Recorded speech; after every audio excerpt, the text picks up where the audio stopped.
I'm Clara, a 40-year-old French teacher. Life was pretty standard, filled with books, classes, and the occasional coffee with friends. I never expected it to take a dramatic turn until Mrs. Levra, an old friend of my mother's, decided to play matchmaker. One afternoon while I was sipping tea at my mother's house, Mrs. Levra dropped by. She was a lively woman in her 60s, always with a story to tell or a plan up her sleeve. "Clara, dear, I have the perfect man for you," she exclaimed as she settled into the armchair. I chuckled a bit, skeptical. "Really, Mrs. Levra? And who might this perfect man be?" She leaned in, her eyes twinkling with excitement. "My son David. He's a widower, a wonderful father to 2 teenagers. I think you two would hit it off." I hesitated. The idea of stepping into a ready-made family seemed daunting. "I don't know, Mrs. Levra. Stepping into a family, it's a lot," I said. She waved her hand dismissively. "Nonsense. You're a warm, loving person, and David is such a caring man. Plus, the kids are lovely." Encouraged by their enthusiasm, I agreed. A meeting was set up at a local cafe the following week. The day arrived, and I found myself sitting across from David, a man with kind eyes and a gentle demeanor. We talked about everything from our jobs to our hobbies.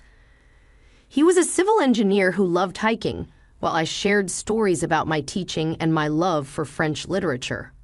"Your mom tells me you're a fantastic teacher," David said, smiling warmly. I blushed slightly. "Well, I love my job. Teaching French is my passion. And your mom mentioned you're quite the hiker." He laughed. "Yeah, when I get the chance. But with Sophie and Max, my free time is usually spent on more family-oriented activities." The way he spoke about his children, Sophie and Max, was endearing. They were 14 and 12, stepping into the challenging teenage years. We all have our hands full with teenagers, don't we? I joked, thinking of my rowdy students.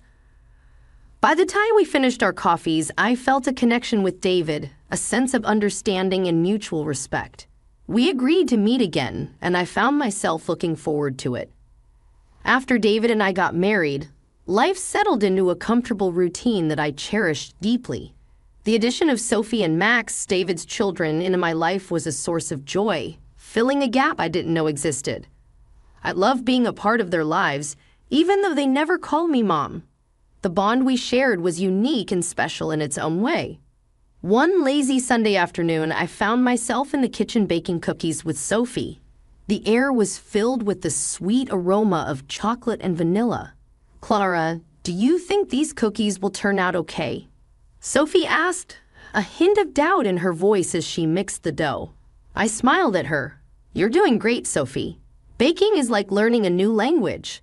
It takes a little practice, but you'll get the hang of it." Sophie beamed, her confidence boosted. "Thanks, Clara. It's fun baking with you." Just then, Max bounded into the kitchen, his energy almost palpable. "What's cooking, ladies?"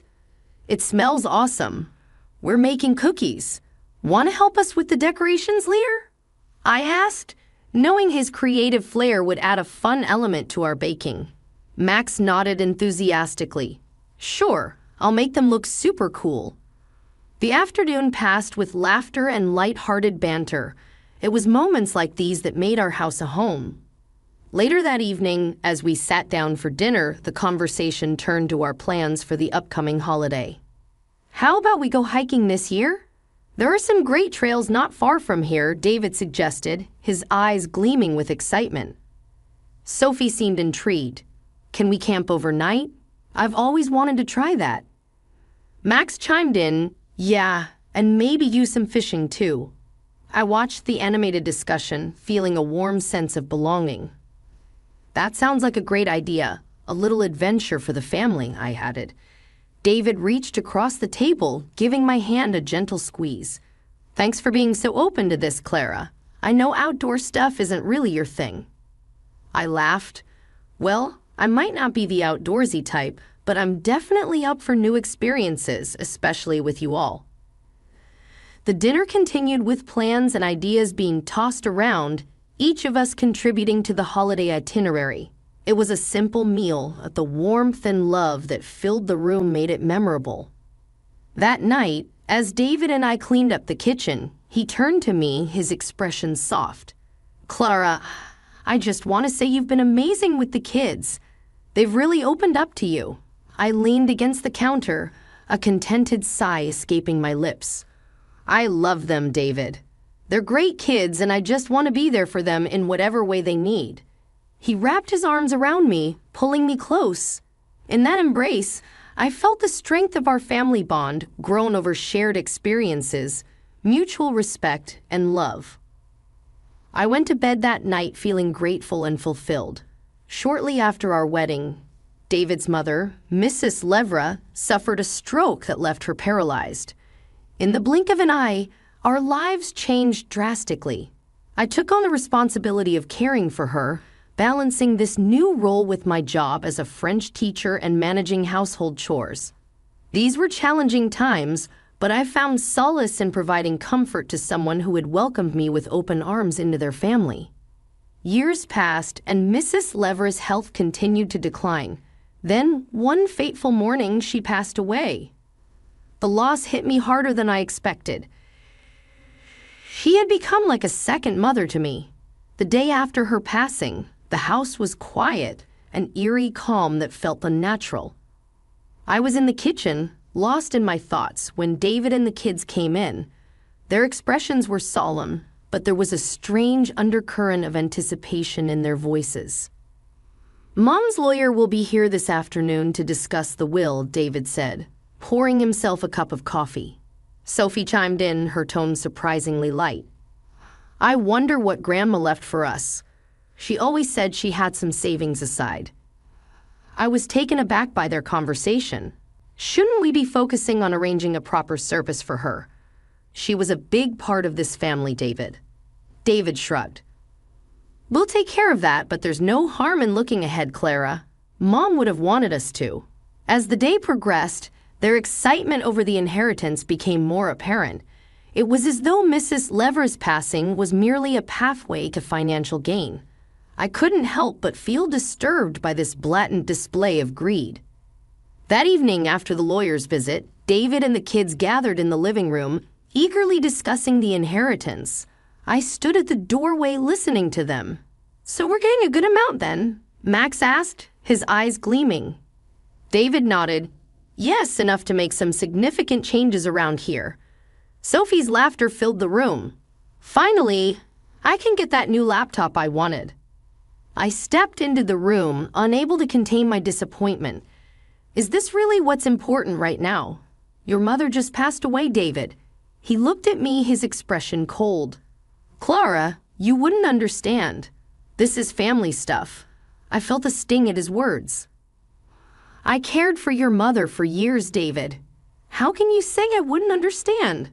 He scoffed, turning away. "Just because you looked after her doesn't mean you're entitled to anything. You did what any decent person would do." In the weeks that followed, David and the kids became increasingly distant and dismissive. Their attitude towards me changed from indifference to outright rudeness. David's remarks became more cutting, and the children, following his lead, treated me with a lack of respect that I had never experienced before. One evening as I was setting the dinner table, David walked in, his face stern. "Clara, you need to step up your game around here. The house has been a mess lately." I looked around bewildered. The house was as tidy as it always was. "I've been doing my best, David. I don't understand what's changed."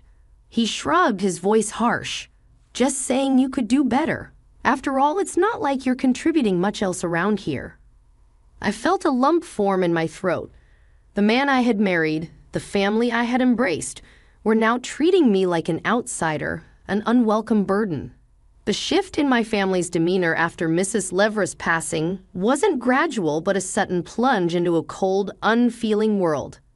David and the children's behavior towards me transformed overnight from distant to openly hostile.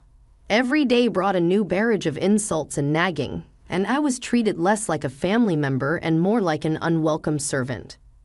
One particularly harsh evening, as I was setting the table for dinner, David entered the kitchen, his face twisted in a sneer. "Clara, why is dinner not ready yet? You really can't do anything right, can you?" Stunned by his harsh tone, I replied, trying to keep my composure. "I'm doing the best I can, David. Dinner will be ready in a few minutes." He scoffed, looking around with disdain. "You know, I only tolerated you because you were useful, taking care of my mother and the kids. But now, you're just a burden." His words cut through me like a knife. I stood there, the plates in my hand feeling heavier than ever. Sophie walked in, her voice dripping with contempt. "Yeah, Clara, you should be grateful." "Certainly. Here is the text punctuated and formatted into short paragraphs. We even let you stay here. You're just a scary old and useless woman." Max, not to be outdone by his sister, chimed in mockingly, "Yeah, who would want you around? You're like a ghost haunting this house." Every word was a blow to my spirit. I had dedicated years of my life to this family, caring for them as my own, only to be reduced to this pitiful state. I served dinner in silence, their cruel laughter and jibes echoing around me. That night as I lay in my bed, the day's events replayed in my mind. David's cruel declaration that I was nothing more than a now useless caretaker, Sophie's and Max's hurtful comments. It all hammered home the painful reality that the family I had loved and cared for saw me as nothing more than an expendable servant. The following days were no better. Every task I did was met with criticism and disdain. I was constantly reminded of my place in the household, a place that seemed to have no respect or kindness. One afternoon, as I was cleaning the living room, David walked in with a look of annoyance. "Clara, have you seen my blue tie? I can't seem to find it anywhere." "I washed and hung it in your closet yesterday, David," I responded, trying to keep my voice steady. "Well, it's not there now. Can't you do anything right?" "You're just taking up space in this house," he snapped, storming off. I finished my cleaning, each sweep of the broom feeling heavier with the burden of his words. The home I once cherished now felt like a prison filled with contempt and scorn. Living in a constant state of belittlement and disrespect had taken its toll on me. Each day in David's house was a battle against his and the children's growing cruelty.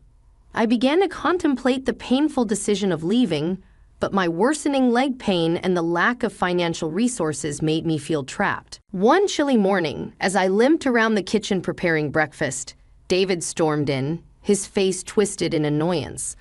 "Clara, why is everything taking so long? You're moving like a snail." I tried to hide my pain. "My legs aren't what they used to be, David. I'm moving as fast as I can." He rolled his eyes. "Excuses, always excuses. You're just a burden, you know that." The words stung, but I remained silent, focusing on setting the breakfast table. Sophie and Max entered the kitchen, their expressions mirroring their father's impatience. "Why do we always have to wait for Clara? She's useless," Sophie muttered, sitting down with a huff. Max didn't bother to hide his disdain. "Yeah, if she can't even make breakfast properly, what good is she?" I served them breakfast, each word from them like a dagger to my heart. As they ate, I sat down at the far end of the table, my appetite gone. After breakfast, I retreated to my room, the pain in my legs growing with each step.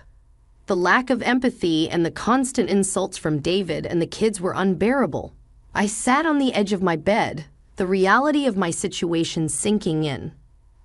I needed to leave, but I was scared and unsure of how to proceed. Later that day, I mustered the courage to speak to David. I found him in the living room reading a newspaper. "David, can we talk?" I asked, my voice barely above a whisper.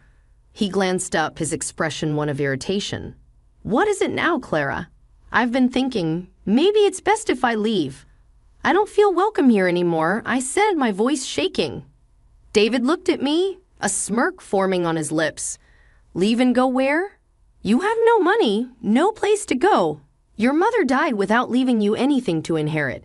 You're stuck here, Clara, whether you like it or not." His words were a harsh reminder of my dire situation. I felt a sense of despair wash over me. He was right. I had nowhere to go. My job as a teacher had been my only source of income, and with my leg condition, I couldn't even do that anymore. I had to resign from school. It was a better, but the only right decision. The following days were a blur of household chores, nagging, and insults. David and the kids treated me with utter disregard, their words and actions reinforcing the painful truth that I was no longer a part of this family, but a mere inconvenience to them. As I struggled with my pain and loneliness, I began to secretly plan my escape. I started saving whatever little money I could, hiding it away for the day I could finally leave. The thought of freedom, of being away from the constant belittling and disrespect, was the only thing that kept me going. One afternoon, while David and the kids were out, I sat at my old laptop, nursing my aching legs, browsing aimlessly. I discovered a website for online tutoring. A thought struck me. Could I leverage my skills as a French teacher in a new virtual setting? Hesitant but driven by a newfound purpose, I set up a profile on the site. Experienced French teacher available for online lessons. I typed, my heart racing with both nervousness and excitement. The next few days were a whirlwind. To my amazement, requests for lessons began to pour in.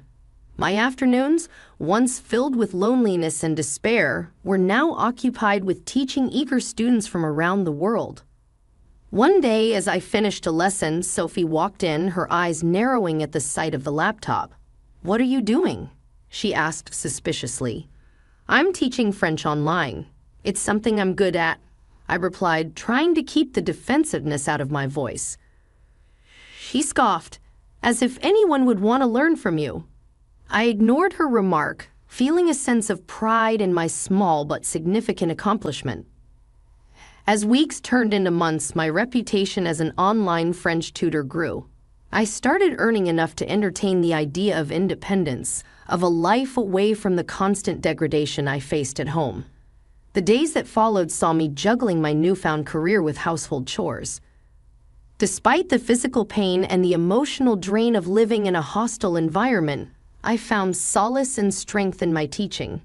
Each lesson I gave was a step closer to freedom, a reminder that I was capable, valuable, and deserving of respect. The tension in the house reached its zenith the evening David announced his promotion at work. That night at dinner, the air was thick with a sense of foreboding. David, Sophie, and Max were unusually chatty, their voices laced with a smug satisfaction that sent a chill down my spine. As I served dinner, trying to ignore the dull ache in my legs, David cleared his throat, ready to make his announcement. "I've got some news. I got a promotion at work. With it, I bought a new house, bigger, better, and it suits our new status." Sophie clapped her hands in delight. "That's amazing, Dad. When do we move?" David's gaze shifted to me, cold and calculating. "We will be moving soon, but Clara won't be joining us." The room went silent. I looked up, my heart sinking. "What do you mean, David?" He smirked, his words cutting through the air like a knife. "You're not coming, Clara. You don't belong in that part of our lives.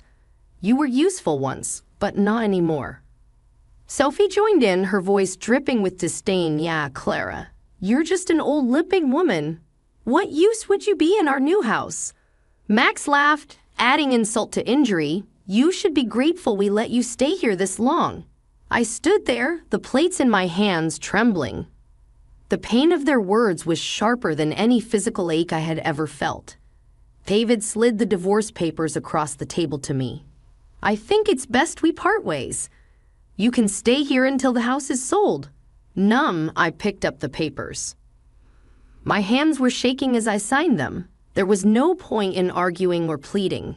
The people I had once called family had shown their true colors, and they were ugly and cruel. The next morning, I began to put my plan into action. While David and the kids were out, I packed my belongings. Each item I placed in the suitcase was a step towards my freedom. When they returned, they found me at the door, suitcase in hand. David's expression was one of surprise and confusion. "What are you doing, Clara?" he asked, his voice laced with a hint of concern. I straightened my back, facing them with newfound strength. I'm leaving, David. I will not stay here and be treated like a worthless burden. David scoffed. Where will you go? You have nothing. I smiled, the first genuine smile in weeks. I have more than you think. I have my dignity, my skills, and I have plans. You will not see me begging. In my rented apartment, a modest but serene space, I was rebuilding my life one online French lesson at a time. The freedom and tranquility here were in stark contrast to the oppressive atmosphere I had escaped from. One evening, as I reviewed lesson plans, my phone erupted with the frantic ringing of a call from David. His voice, filled with panic and anger, filled the room. Clara, what the hell have you done? Sending those recordings to my boss. Do you have any idea what you've caused? He bellowed. I leaned back in my chair, a smirk playing on my lips. Oh, you mean the recordings of all the lovely things you and the kids said to me? Yes, I did send them. In the background, I could hear the unmistakable cries of Max and Sophie. Tell her to fix this, Dad. She's ruined everything. David's voice cracked with desperation. Clara, please, because of those recordings, I've been demoted. I can't afford the mortgage on the new house. You have to help us. The sounds of their pleading were music to my ears. Help you? After the way you all treated me? You made your bed, David. Now lie in it. His voice rose to a near scream. You can't do this to us. We're your family. I laughed, a deep, hearty sound that felt liberating. No, family doesn't treat each other the way you treated me. You and your kids were nothing but cruel and abusive. This is your karma. Sophie's voice cut through, shrill and pleading. Clara, please. We didn't mean any of it. We'll change, I swear. Max joined in, his voice laced with fear. Yeah, Clara, please. We're sorry. We need you. I stood up, pacing the room as I replied. Sorry? Your words and actions broke me. But guess what? I picked up the pieces and put myself back together without you. I owe you nothing. David's voice was a mix of rage and helplessness. You're going to let us lose everything. I stopped pacing, standing tall and proud. Yes, David, I am. You and the kids have made your bed, and now you get to sleep in it. Goodbye. I hung up the phone, a sense of satisfaction washing over me. I had stood up to them, not with malice, but with the strength they never thought I had. Over the following weeks, I heard from mutual friends that David and the kids were struggling. They couldn't pay the mortgage, and the bank had taken over the house. They were forced to move into a small rented apartment, and both Sophie and Max had to take up jobs to help make ends meet. As for me, my online tutoring was flourishing. I was saving money not just for my day-to-day needs, but for a house of my own, a place where I could live in peace, away from the shadows of my past.